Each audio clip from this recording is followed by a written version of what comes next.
कि जब आपको पहलवानी करने का या लोगों से लड़ाई झगड़ा करने का आपको इतना शौक है, ये कहा कि बुला उसे अपने महक सिंह को, उसे भी मारूंगा। तो तो बुजुर्ग महिलाओं को ईंटों से मारने का काम कर रहे हैं।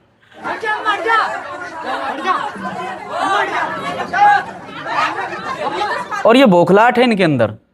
जब से मैं यहाँ तैयारी कर रहा हूँ, एक इतने बड़े पद पर बैठे व्यक्ति की भाषा शैली इस प्रकार की होगी। माननीय मंत्री जी के साथ में वर्तमान विधायक जो कांग्रेस के हैं, ये दोनों लोग आपस में गठबंधन करके मेरे खिलाफ चुनाव लड़े, तब भी मैं इतनी ही ताकत से चुनाव। नमस्कार, स्वागत है आप सभी का हिंदुस्तान 24 पर और मैं आप सबके साथ विपिन चौधरी।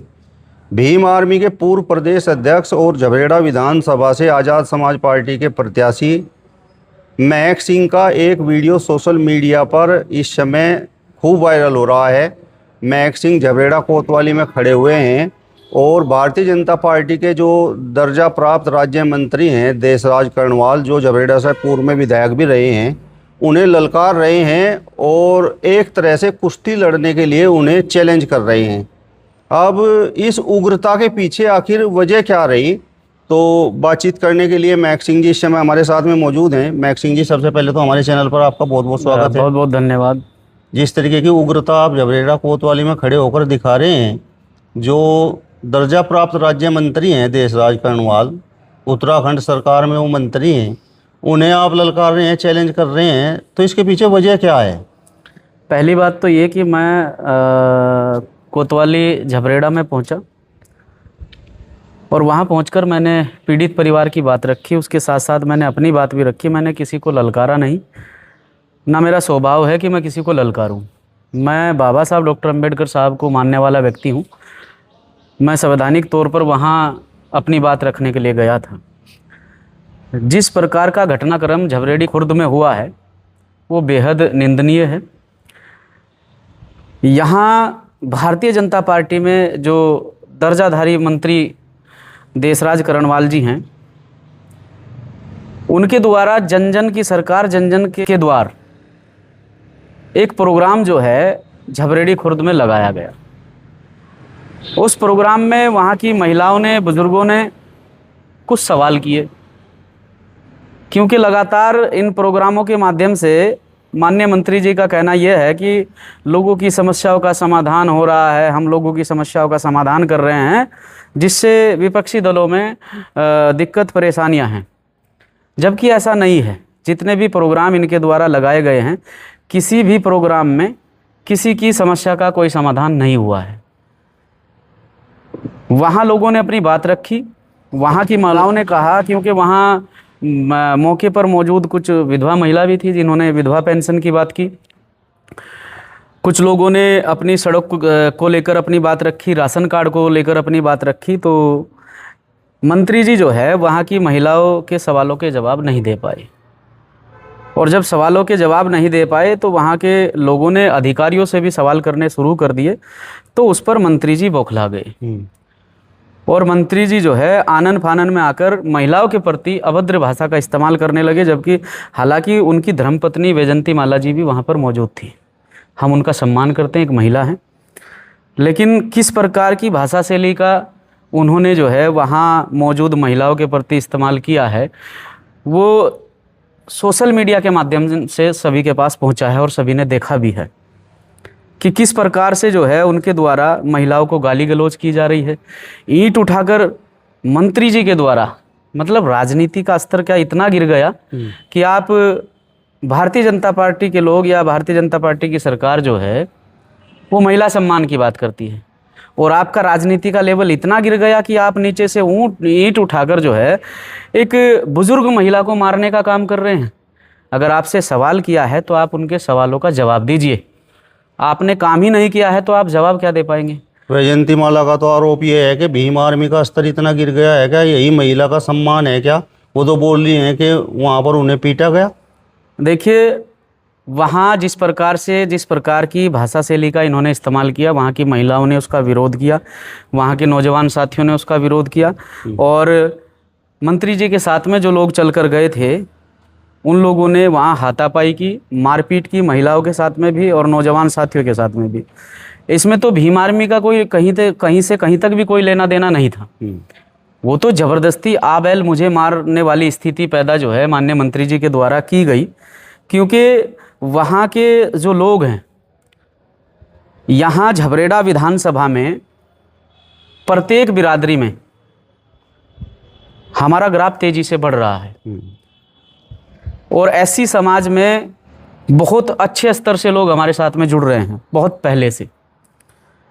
हम पिछले 2015 से अब तक जो है सामाजिक आंदोलन को बढ़ाने में पूरा प्रयास कर रहे हैं और यहाँ 2027 के चुनाव के लिए आदरणीय एडवोकेट चंद्रशेखर आज़ाद जी के द्वारा मेरे कंधों पर जिम्मेदारी डाली गई कि आप 2027 का चुनाव लड़ेंगे। मैं पिछले 1.5 साल से यहाँ चुनाव मैदान में हूँ, 2027 की तैयारी कर रहा हूँ और इतना प्यार सम्मान प्रत्येक बिरादरी से मुझे मिल रहा है, चाहे वो मेरे एससी समाज के लोग हैं, वो मुस्लिम समाज के लोग हैं, या गुजर समाज के, जाट समाज के, या सैनी समाज के, कश्यप समाज के, या त्यागी समाज के, ठाकुर समाज के, विश्वकर्मा समाज के, पाल प्रजापति समाज के। प्रत्येक समाज का व्यक्ति जो है हमें सम्मान देने का काम कर रहा है और लगातार कहीं ना कहीं राजनीतिक स्तर पर जो है आज़ाद समाज पार्टी का ग्राफ झबरेड़ा विधानसभा में बढ़ रहा है। भाजपा के लोग तो कह रहे हैं कि देशराज कर्णवाल के साथ जो कुछ भी हुआ तो वो पहले से तय था और वो सब आपने सेट कर रखा था। मुझे इसकी बिल्कुल भी जानकारी नहीं थी। मुझे भी जानकारी वीडियो के माध्यम से मिली है कि इस प्रकार से घटना घटी। मेरे पास भी वीडियो पहुंचा, मैंने उसमें देखा और देशराज कर्णवाल जी जिस तरह की भाषा शैली का इस्तेमाल मेरे प्रति कर रहे हैं कि बुलाओ उसे भी मारूंगा, उसे भी मारूंगा, इसका मतलब ये है, उसे भी मारूंगा का मतलब ये है कि पहले आपने इन्हें मारा है। मुझे मारने का मतलब क्या है? आपका प्रोग्राम चल रहा है, आप जन जन की सरकार, जन जन का के द्वार जाकर प्रोग्राम कर रहे हैं, लोगों की समस्याएं सुन रहे हैं, तो उनका समाधान करना भी तो आपकी ड्यूटी बनती है। उनका समाधान भी तो आप ही करेंगे, लेकिन समाधान ना करके आप तो उल्टा लोगों को मारने पीटने का काम कर रहे हैं। आप तो जो है प्रशासन का दबाव बनाने का काम कर रहे हैं, प्रशासनिक तौर से लोगों के ऊपर आप जो है तानाशाही दिखा रहे हैं लोगों को।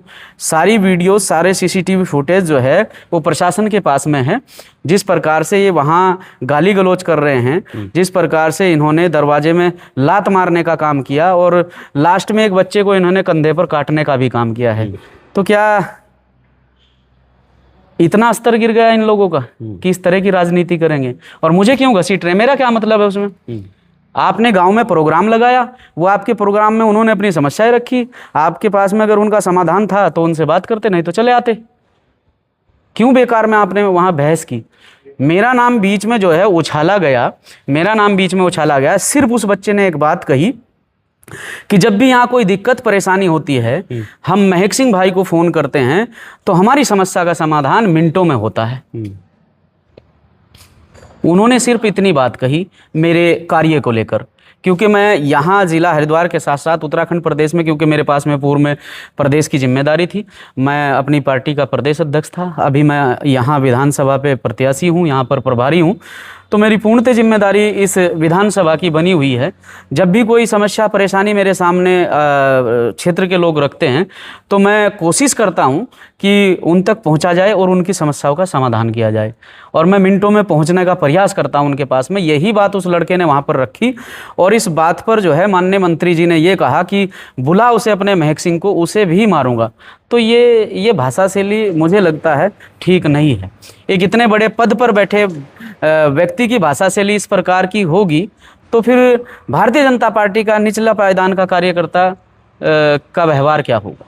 देशराज कर्णवाल ने तो वहाँ पर ये आरोप भी लगाया कि भाई जिस लड़के के साथ उनका जो कहासुनी हुई उस लड़के ने शराब पी रखी थी, और जो खासकर युवा हैं उनमें नशे की प्रवृत्ति का जो चलन है वो भीम आर्मी की देन है, आपकी देन है, और आप युवाओं को उग्रता में धकेल रहे हैं और युवाओं पर मुकदमे भीम आर्मी और आप लोगों की वजह से लग रहे हैं। देशराज कर्णवाल जी ने विधानसभा झबरेड़ा के अंदर, या फिर आज तो वो मंत्री हैं, उत्तराखंड प्रदेश के अंदर कितना दारू के खिलाफ आंदोलन चलाया है। हमारे नेताजी ने तो अपने मैनिफेस्टो में जारी भी किया है कि हम सरकार में आए तो सबसे पहले शराब बंद करेंगे। देशराज कर्णवाल जी कहकर दिखा दें ये बात। अगर देशराज करणवाल जी शराब के इतने ही खिलाफ हैं तो ऋषिकेश में एक प्रकरण हुआ था, ठेके के बाहर एक मर्डर हो गया था, वहाँ की क्षेत्र की जनता ने उस ठेके को बंद कराने में रात दिन एक कर दिया। वहाँ लाठी तक चार्ज हुई है, हमारे पहाड़ के लोगों के ऊपर लाठी तक चार्ज हुई है, लेकिन भारतीय जनता पार्टी के लोगों ने वो ठेका खुलवा कर रहे हैं और उस ठेके वाले को सपोर्ट किया है। कहो ना कि हम शराबबंदी करेंगे, ये सरासर गलत है। हम तो अपने क्षेत्र के बच्चों को या इस प्रदेश के नौजवान साथियों को शिक्षा के प्रति जागरूक करते हैं। गांव-गांव में हम भीम पाठशाला के माध्यम से अपने बच्चों को पढ़ाने का काम करते हैं। कितने सामाजिक काम देशराज करणवाल जी ने किए हैं अब तक, वो ज़रा सामने तो लाइए, सामने लाइए। कितनी बार उन्होंने शराबबंदी को लेकर आंदोलन किया कि मैं शराब पिला रहा हूँ। हम शराब पिलाने वाले लोग नहीं हैं, हम तो शराब से अपने लोगों को दूर ले जाने वाले लोग हैं।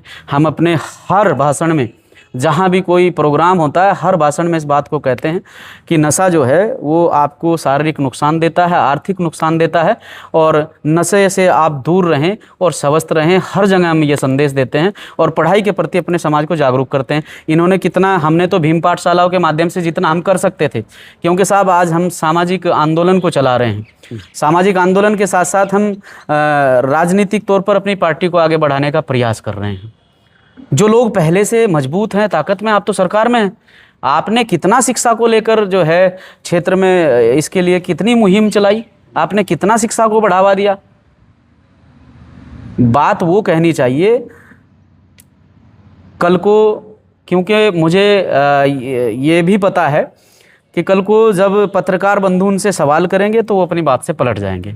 वो फिर मुझे अपना छोटा भाई बताने लगेंगे, क्योंकि मैंने उनका एक इंटरव्यू देखा है, उसमें वो कह रहे हैं कि मैंने महक सिंह को मारने को थोड़ा ही कहा है। वो तो वो लड़का बोल रहा था कि मैंने कह दिया कि महक सिंह क्या मुझे मारेगा, महक सिंह का मैं बड़ा भाई हूँ, मैं उसे मार सकता हूँ, जबकि उस वीडियो में स्पष्ट है उन्होंने सीधे तौर पर मुझे चैलेंज किया है। और मैं थाने में उन्हें चैलेंज करने के लिए नहीं गया था, मैं तो अपने समाज के लोगों के लिए और अपने कार्यकर्ताओं के सम्मान के लिए थाने पहुंचा और लिखित में अपनी तहरीर दी। कानून का पालन करने वाले लोग हैं और कानूनी तौर पर कार्रवाई हो, हमने प्रशासन के सामने यही बात रखी। नहीं, आपने तो कोतवाली में खड़े होकर ये बोला है कि भाई आप पार्टी छोड़कर आइए, अपना पद छोड़कर आइए, और पता नहीं कौन सा आपने अखाड़ा बताया है कि वहां पर मैं आपसे कुश्ती लड़ने के लिए तैयार। मैंने ये उस बात पर कहा है नहीं, या कुश्ती होगी नहीं, मैंने उस बात पर कहा है, मैंने ये कहा कि आप स्टेट में यहाँ एक संवैधानिक पद पर हैं, एक ऐसे पद पर हैं जिसकी एक गरिमा है, जिस पद का एक सम्मान है।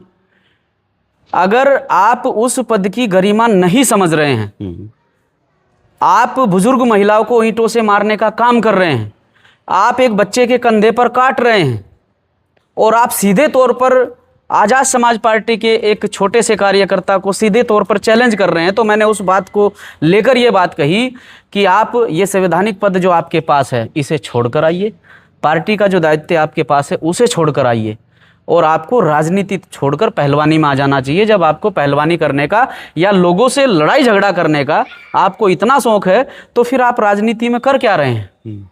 आप उसी स्तर का काम कीजिए ना जो आपको शोभा देता है, जो आपकी भाषा शैली है, जिस भाषा शैली से साफ साफ झलकता है कि आपके विचार लोगों के प्रति क्या हैं, तो आप उसी भाषा शैली के आधार पर वही काम पकड़िए ना। देशराज करणवाल ने जिस तरीके का व्यवहार किया वहाँ पर, वो वीडियो वायरल हो रहा है, तो उसके पीछे आप वजह क्या मानते हैं, क्या वजह है? वजह इनकी बौखलाहट है, क्योंकि वहाँ लोगों ने सवाल जवाब किए और वहाँ जो है एक साथी ने ये भी कह दिया कि इतनी बात अगर हम अपनी जो है कोई समस्या महक सिंह भाई के सामने रखते हैं तो महक सिंह भाई मिनटों में जो है हमारी समस्या का समाधान कराने का प्रयास करते हैं। हालांकि हम किसी सरकार में नहीं हैं, हम किसी संवैधानिक पद पर नहीं हैं, लेकिन फिर भी लोगों की समस्याओं का समाधान करने का प्रयास करते हैं। तो इस बात से उन्होंने चिढ़कर ये पूरी घटनाक्रम को अंजाम दिया है, और ये बौखलाहट है इनके अंदर। जब से मैं यहाँ तैयारी कर रहा हूँ विधानसभा झबरेड़ा पर, मेरे नेता आदरणीय एडवोकेट चंद्रशेखर आज़ाद साहब ने मुझे यहाँ जिम्मेदारी दी है, जब से मैं तैयारी कर रहा हूँ, कभी तो कांग्रेस के लोग मेरे खिलाफ मोर्चा खोल देते हैं, कभी भारतीय जनता पार्टी के लोग मेरे खिलाफ मोर्चा खोल देते हैं। वैसे तो ये वैचारिक तौर पर अलग अलग हैं, अलग अलग राजनीतिक दल हैं, लेकिन इकट्ठे गाड़ी में घूमते हैं। चाहे वो कांग्रेस पार्टी के वर्तमान विधायक हो, चाहे वो भारतीय जनता पार्टी के पूर्व विधायक और वर्तमान में राज्य मंत्री हो, इकट्ठे एक गाड़ी में घूमते हैं। अभी मैंने देखा थाने में जो है माननीय मंत्री जी के साथ में वर्तमान विधायक जो कांग्रेस के हैं उनके आदमी वहां उनके समर्थन में खड़े हैं। तो मैंने तो सीधे तौर पर ये कहा है कि ये दोनों लोग आपस में गठबंधन करके मेरे खिलाफ चुनाव लड़े, तब भी मैं इतनी ही ताकत से चुनाव लड़ूंगा जितनी ताकत से आज इनके सामने डटकर खड़ा हूं। और ये मेरी सम्मानित जनता का प्यार है मेरे प्रति। और मैंने पहले भी कहा है, मैं आज भी कह रहा हूं, जहां मेरी सम्मानित जनता को मेरी आवश्यकता पड़ेगी, मैं एक टांग पर खड़ा होकर उनकी सेवा करने के लिए तैयार हूं। जहां उनका पसीना पड़ेगा वहां मेरा खून पड़ेगा। अब जनता ने तो आपके प्रति प्यार दिखा दिया और उत्तराखंड में भारतीय जनता पार्टी की सरकार है और देशराज कर्णवाल दर्जा प्राप्त राज्य मंत्री हैं, तो अब उन लोगों का क्या होगा? देखिए, हम आज भी पीड़ित परिवार के साथ हैं। अगर वो दर्जाधारी मंत्री हैं, वो सरकार में राज्य मंत्री हैं, तो क्या सरकार खाली इन्हीं लोगों की है? सरकार तो उस प्रत्येक व्यक्ति की है जो यहां रहने वाला है, चाहे उसने वोट किया है चाहे नहीं किया है। क्या न्याय प्रक्रिया इतनी कमजोर हो गई, क्या कानून व्यवस्था इतनी कमजोर हो गई कि गरीबों को, असहाय लोगों को, मजदूरों को, अपने हक की मांग करने वाले लोगों को दबाया जाएगा? अगर वो भारतीय जनता पार्टी में मंत्री हैं तो क्या वो अपने पद का नाजायज इस्तेमाल करेंगे? क्या वो समाज के लोगों को ही दबाने का काम करेंगे? जिस प्रकार से उनकी धर्मपत्नी के द्वारा मुकदमा कराया गया, समाज के ही लोगों के ऊपर मुकदमा करा दिया गया। अगर आप सोचे समझे व्यक्ति होते, आप में कहीं ना कहीं सामाजिक सोच होती, तो चाहे कुछ भी हो गया था, आपको समाज के सामने बैठकर बात करनी थी। और अगर आपकी गलती, वैसे तो उनकी गलती है, स्पष्ट तौर पर दिखाई दे रहा है, तो आपको समाज से सार्वजनिक तौर पर माफ़ी मांगनी चाहिए थी। उनसे गलती हुई है, समाज से माफ़ी मांगे, ये करना चाहिए था, ना कि समाज के ही बच्चों के खिलाफ मुकदमा करा दिया। अब मैं समाज का नुकसान कर रहा हूँ या वो समाज का नुकसान कर रहे हैं? उन नौजवान साथियों पर जो पढ़ रहे हैं, जो नौकरी की तैयारी कर रहे हैं, उन पर आपने मुकदमा कराया, तो नुकसान महक सिंह ने उनका किया है या आपने किया है? भाई, समाज के बच्चों पर आपने मुकदमा करा दिया ना, तो नुकसान मैंने उनका किया है कि आपने किया है? अगर आप उनका भला चाहते तो आप बैठकर बात करते। वो बच्चे थे। वैसे तो आप लोगों की समझदारी इसमें होनी चाहिए थी कि आप वहां मौके पर मामले को शांत करते, आप ईंट उठाकर ना मारते। आपने तो जो है इसे और तूल देने का काम किया है। आपने तो समझदारी का कोई, और समझदार आदमी से समझदारी की बात करूं साहब, अब समझदारी तो आज तक इन्होंने कहीं दिखाई नहीं है। बताइए, काटने का काम कर रहे हैं। आपको पता है कि ये काम इंसान का नहीं होता है। तो अब उत्तराखंड में भाजपा और भीम आर्मी के बीच टकराव होगा। महक सिंह और देशराज कर्णवाल आपस में टकराएंगे। देखिए सर, मेहनत कर रहे हैं और उस मेहनत के आधार पर जो है हमारे क्षेत्र की सम्मानित जनता हमारे साथ में खड़ी है। हमारे व्यवहार और हमारी पार्टी की नीतियों के साथ में, हमारे नेता के साथ में, हमारे नेता के कार्य के साथ में यहाँ के क्षेत्र की जनता जो है, यहाँ की सम्मानित जनता हमारे साथ में खड़ी है। और सीधे तौर पर, क्योंकि जिस प्रकार से ये लगातार मुझे चैलेंज कर रहे हैं, जिस प्रकार से लगातार मुझे टारगेट कर रहे हैं और जिस प्रकार से लगातार जो है मेरी छवि धूमिल करने का प्रयास कर रहे हैं, मैं तो सीधे तौर पर भारतीय जनता पार्टी के आला हाई कमान को भी, आला अधिकारियों को भी ये कहना चाहता हूँ कि आपने ऐसे व्यक्ति को यहाँ खुली छूट दी हुई है जो समाज का नुकसान करने पर लगा हुआ है, जो समाज के ऊपर मुकदमे कराने पर लगा हुआ है, जो समाज की बहन बेटियों को मारने पीटने पर लगा हुआ है। वैसे तो सरकार जो है महिला आरक्षण की बात करती है, वैसे तो सरकार जो है महिला सम्मान की बात करती है, लेकिन इनके तो मंत्री खुद जो है महिलाओं का अपमान करने पर लगे हुए हैं, बुजुर्ग माताओं बहनों पर ईंटें उठाकर मारने का काम कर रहे हैं। तो मुझे लगता है कि ये जो आज वर्तमान में भारतीय जनता पार्टी की सरकार है, ये महिला हित का झूठा दिखावा करती है। चलिए, तो भीम आर्मी के पूर्व प्रदेश अध्यक्ष और झबरेड़ा विधानसभा से आज़ाद समाज पार्टी के प्रत्याशी महक सिंह जी को आपने सुना। फिलहाल इस वीडियो में बस इतना ही। अगली वीडियो में फिर आपसे मुलाकात होगी। तब तक बने रहिए हिंदुस्तान 24 के साथ। नमस्कार।